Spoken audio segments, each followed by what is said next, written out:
Look at this tomato bed. The soil is dark, loose, and soft enough to push my fingers into. When we pour water here, it disappears almost as soon as it touches the surface. But this same bed used to turn hard by the middle of July. I spent hundreds of dollars on fertilizer, calcium products, root boosters, and bloom formulas. The plants would jump for a few weeks, then the leaves faded, flowering slowed down, and the soil tightened up again. What finally changed this bed was not another bag from the garden center. It was two things I had been throwing away every week: used coffee grounds and clean wood ash. I started placing them beneath my plants before the roots went into the ground. By the end of one season, this became the strongest bed in my garden.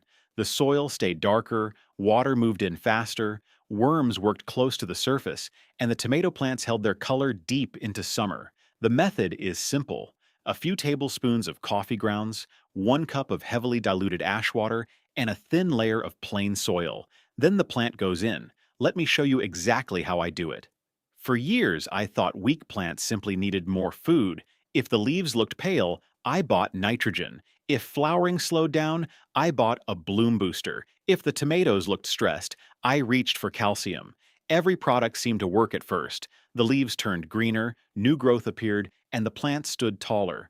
Then the summer heat arrived, and the same problems came back.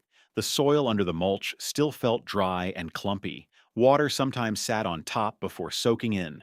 By August, the plants looked as though they had used everything the bed could give them, so I bought another bag. That was the cycle.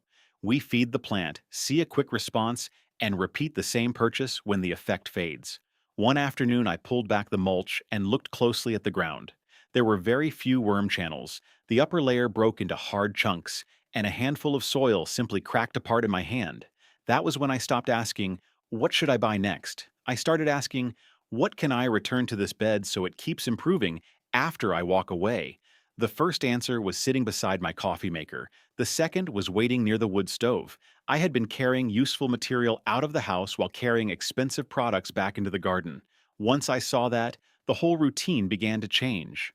Used coffee grounds already look like rich soil. They are dark, fine, moist, and completely free. At first, I spread them heavily across the surface, but I soon realized they worked better when they disappeared into the soil instead of sitting on top of it. Now I use a small measured amount and mix it into the dirt. Under mulch, the grounds stay damp, blend into the upper layer, and become part of the material that microbes and worms can work through. Coffee grounds bring organic material into the root zone. They also contain a modest amount of nitrogen that becomes available gradually as the material breaks down.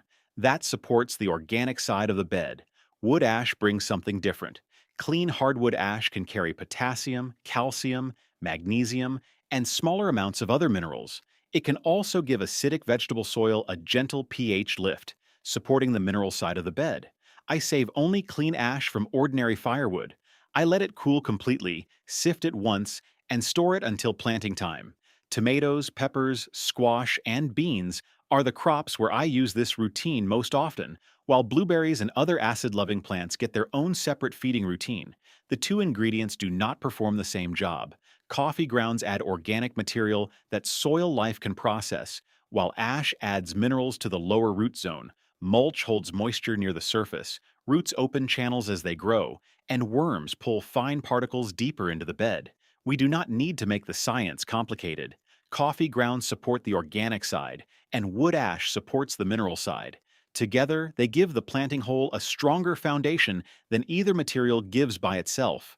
For each planting hole, I prepare 2 to 3 tablespoons of used coffee grounds, about 1 cup of fully diluted ash water, and enough plain garden soil to create a layer 1 to 2 inches deep. That is the whole recipe. Now let us put it together. For step 1, we begin with ordinary used coffee grounds from the kitchen. I let them cool, then measure 2 to 3 tablespoons for each planting hole. Place the grounds near the bottom and mix them with a handful of native soil, so the fine particles spread through the dirt instead of sitting together in one wet lump. This creates a deeper organic layer that the roots can reach later in the season. The grounds stay underground, where soil contact and moisture help them become part of the bed. Next, for step 2, we make the ash concentrate. I use a plastic 5-gallon bucket and add 4 cups of clean sifted wood ash to 4 gallons of water. which is about 15 liters.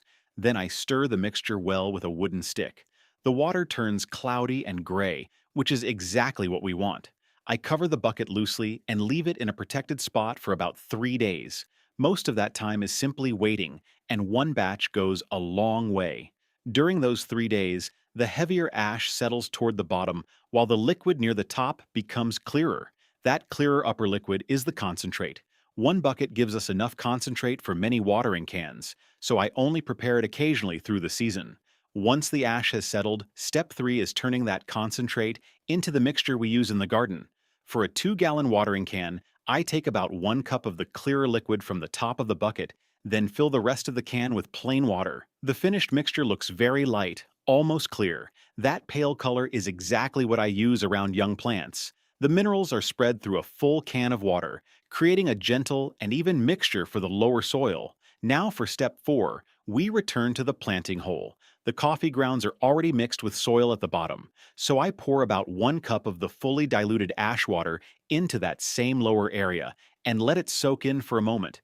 The coffee grounds and ash water are now sitting in the same lower zone, ready for roots to reach as the plant becomes established. Now for step 5, we cover everything with a layer of plain garden soil. 1 to 2 inches is enough. The young roots begin in normal soil, then move down toward the deeper feeding zone as the plant grows.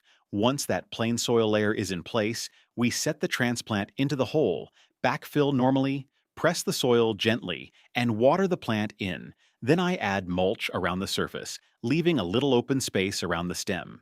The mulch keeps the upper layer cooler and helps the entire planting zone stay evenly moist. That is the complete method. 2 to 3 tablespoons of coffee grounds, 1 cup of fully diluted ash water, 1 to 2 inches of plain soil, and then the plant goes in. The first change was not the size of the tomatoes, it was the way the bed handled water. Before, water sometimes spread across the hard surface before slowly soaking in, but in the treated section, it moved down into the soil much faster. The second change was texture. When we lifted the mulch, the soil underneath looked darker and felt easier to crumble between my fingers. It was still my native garden soil, but it no longer broke into the same hard, dusty pieces. Then the worms moved closer to the surface. Every time I pulled the mulch back, I found fresh channels running through the damp upper layer.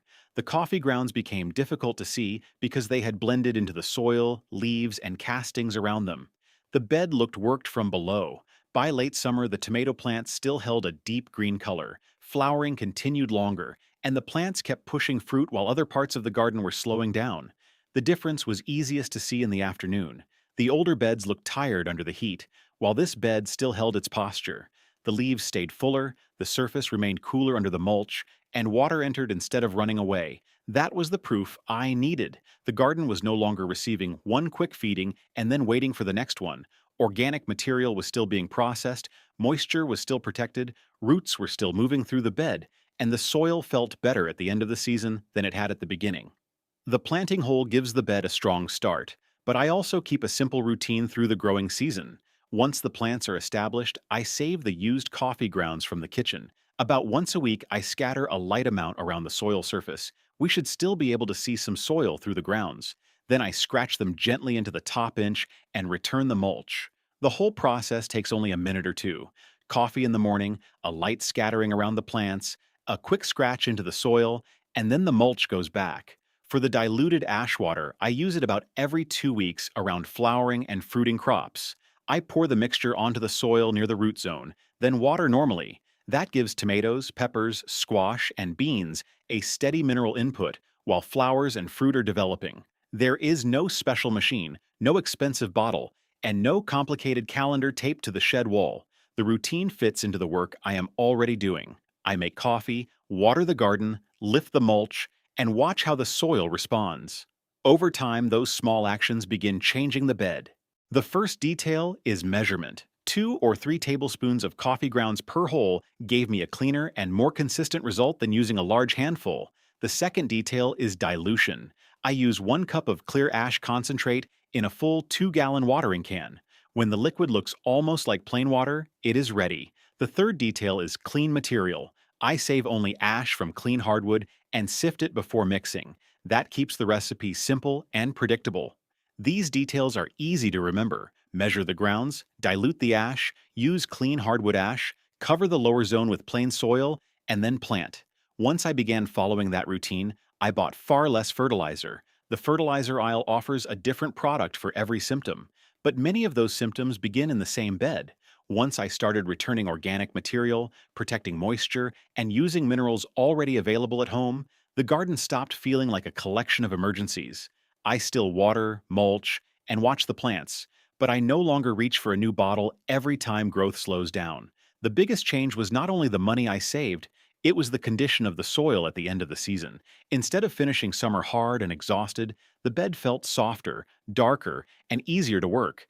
That gave the next planting a better starting point. One season began supporting the next. Tomorrow morning, another paper filter full of coffee grounds will be sitting beside the coffee maker. A small bucket of clean ash may still be waiting near the stove. Most homes treat those materials as waste, but I now see them as two parts of the same garden routine. The grounds bring organic material, the ash brings minerals, the mulch keeps the surface damp, and the roots and worms carry the process deeper. So before we plant the next tomato, pepper, squash, or bean, we can prepare one planting hole with 2 to 3 tablespoons of used coffee grounds, 1 cup of fully diluted ash water, and 1 to 2 inches of plain soil. Then the plant goes in. Over the next several weeks, let us watch the ground as closely as we watch the leaves. Does water enter faster? Does the soil stay darker under mulch? Do we find more worm channels? Does the plant continue growing later into summer? That is how I knew the method was working. I spent years buying products to feed plants for a few weeks, but the real change began when I started building soil that could support them for the whole season. And it started with two things I had been throwing away. Which one disappears into the trash more often at your house? Coffee grounds or wood ash? Leave your answer in the comments and subscribe to Living Soil Garden for more low-cost ways to turn everyday materials into stronger soil.